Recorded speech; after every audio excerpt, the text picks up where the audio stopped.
I wanted to get your whole backstory, Marcela, and to me, a lot most important is education as well. Sí, But claro. all of this, you somehow managed to stay academically okay, and I mean, from 9 years old until I know, all these crazy. pageants, and you ended up getting a degree from TAMU. Yeah. So, but before that, you won Miss Tamaulipas, right? Yes. And then you went on to compete. For Miss Universe So Mexico. was that the last pageant that you did? Yeah. I know that's what I'm saying. Oh my god. All right. Okay, so Finish off the so pageant. from this Laredo, I learned a lot. To keep going. That sometimes things are not meant for you, and it's not because like once again I'm standing by it. Like when God says it's your timing, nada lo va a detener. Like when God knows it's meant for you, never like nothing will pass you by because it's meant for you. You know. Not the first time you mentioned that. Talk about your faith. Where did that come from? Oh well, my parents. I'm Catholic. My parents, my mom specifically, she've always. Please, I'm Catholic too. Mis papás siempre han sido muy unidos a Dios. Mi mamá específicamente. Yo en Nuevo Laredo fui a una escuela privada donde también orábamos, rezábamos siempre al iniciar nuestros días. O sea, Marcela, oras al despertar y al dormir. Y eso siempre me ha ayudado también a ver las cosas de buena manera. O sea, como que sí, o sea, yo estoy siguiendo como el camino que Dios tiene destinado para mí. Y eso me ha ayudado mucho. Porque a través de las victorias, claro, se celebran muchísimo más. Es como de que, wow, gracias Dios. Pero también de los errores se aprende, siempre. Y es como, Dios sabe que yo tenía como que pasar por eso para aprender más y para poder darme algo mejor. ¿Sabes? Muchas veces hay una imagen de Dios que me gustaría después que ustedes la busquen o la vean, o quizás se la podemos poner después como, que es una donde... ¿Vale? En post-production. En post-production, ándale. ¿Cuál es? Es una imagen donde está Dios. Está una niña con un osito chiquito. Have you seen that one? It's like a little girl with a teddy bear, but it's a small teddy bear. So. There's God with a huge bear behind him. That's right, yeah. And the girl's like, but I love it. And God is like, just trust me. And he has a huge bear behind him. What does that mean? So, how do you interpret that? pues es que muchas veces nos aferramos a situaciones en la vida que queremos que se nos den, pero son chicas y siempre hay algo más grande esperando para nosotros. Solo es cuestión de no desistir y confiar en Dios y confiar en los planes que Él nos tiene. Y a pesar de que en el momento no lo podemos ver y que queremos que se nos dé eso que tanto queremos, porque sabemos que también nos hemos esforzado, es como, espérate, confía en mí, o sea, tengo algo todavía mucho más grande para ti. Esto te está preparando y debes de verlo de esa manera. Y así es, o sea, y aplica no nada más en los certámenes de belleza, sino en todo, o sea, en el trabajo, en el ámbito laboral, en otra competencia que tengamos, o sea, en proyectos que nosotros nos ponemos, queremos eso y es como, espérate, you know? He's always got something bigger. Sí, siempre. And so you've kept that mentality with you. You've kept Siempre. that faith deep inside of you, and along with that heart from Mexico and everything else. Alive. Drew. Yeah. I'm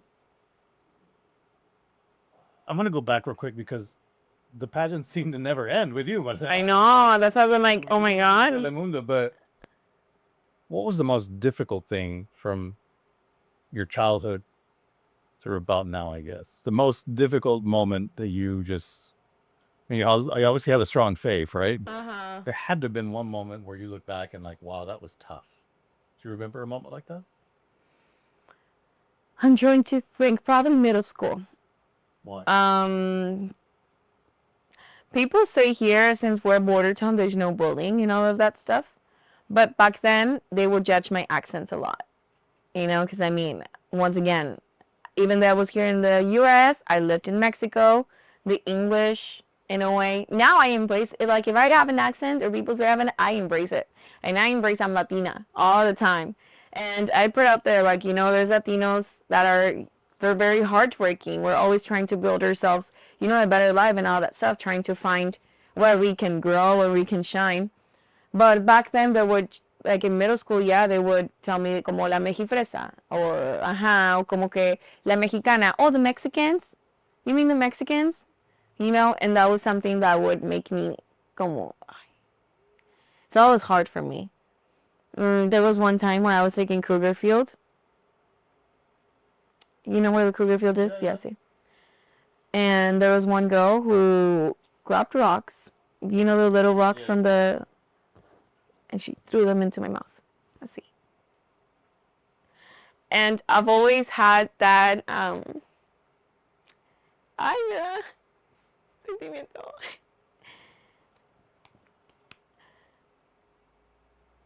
Oh my God. Sí. And yo siempre he sido como una chica que, like, you threw the rocks, o sea, me las tiró, and then just smiled at her and laughed at her over, like, with all the rocks in my mouth. And I kind of, like, spirited them back.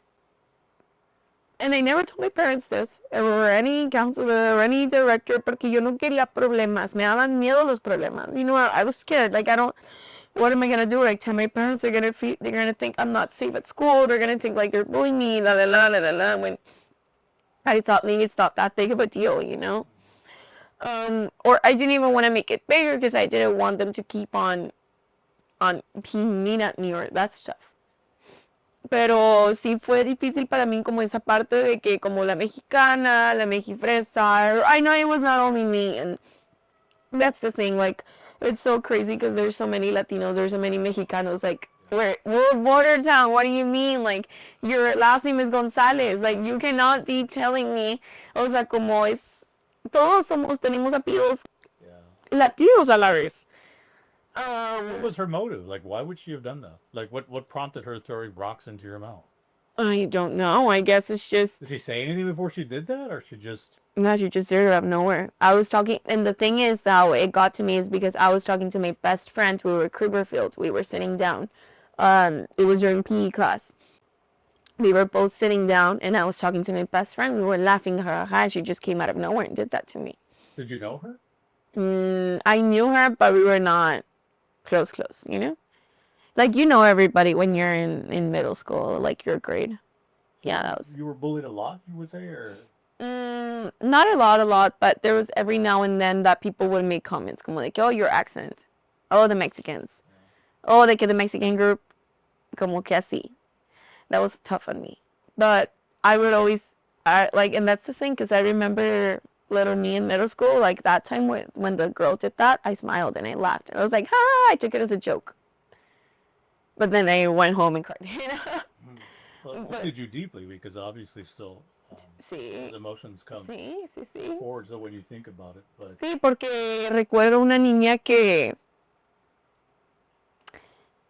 como siempre es sonriente. O sea, yo recuerdo porque ese momento lo tengo muy marcado y yo sonreí. O sea, I was there like, and trying to like spit the, you know, and it sucks to look back at it and be like, why didn't I tell the girl anything? Como que, why are you doing that? What you're doing is wrong. ¿Qué te pasa? I don't think you need to tell her anything at this point. I mean, I think she. Yeah, I know. Sí. You know, Sí. I'd say it's 2020, right? But and you never talked to a counselor about that? Nah, I kept it to myself. You ever think like maybe you should? I mean, I'm not trying to go into counseling, but do you ever think, I mean, obviously if it still elicits that emotion, do you ever think maybe I should talk to somebody about it, or you're over it? I'm over it. But it still hurts. It's emotional because it's part of my life. Y obviamente cada recuerdo que uno, o sea, recuerda es como de que, wow, atravesé eso, pero yo sé, o sea, si yo veo a esa Marcelita chiquita and I had her right here, I would hug her so much and be like, you've gone through it, but you've gone stronger, you know? O sea, o todos esos momentos como de que te aplaudo y te abrazo, and that's where it moves me, because I imagine myself, but I know now if someone comes and tells me something, yo no lo voy a permitir. O sea, es como de que no, y a esa niña que tomaba muchas cosas y aceptaba comentarios de otra gente y críticas y todo eso, la abrazo y le digo como de que no, nunca más. You could have told her, you know how many Instagram followers I have? Sí, de verdad, o sea, y yo diría como que, no, o sea, nunca más, porque yo te voy a cuidar, yo te voy a proteger y yo no voy a dejar que nadie te lastime ni te diga cosas. Marcela, you just recently got your degree, really, right? Like So last year. Congratulations on. Thank you. And you already said that was something that was always on your mind. That was always on your mind. It was something you knew you had to do. We're gonna take a quick break. When we come back, we have to get into Telemundo because I know I know. there you. That's such a fascinating young life. But when we come back, we'll talk about Telemundo in a little bit more. So we're talking to Marcela Delgado on Maine and Laredo, first episode, a production of the computer shop Laredo, and we're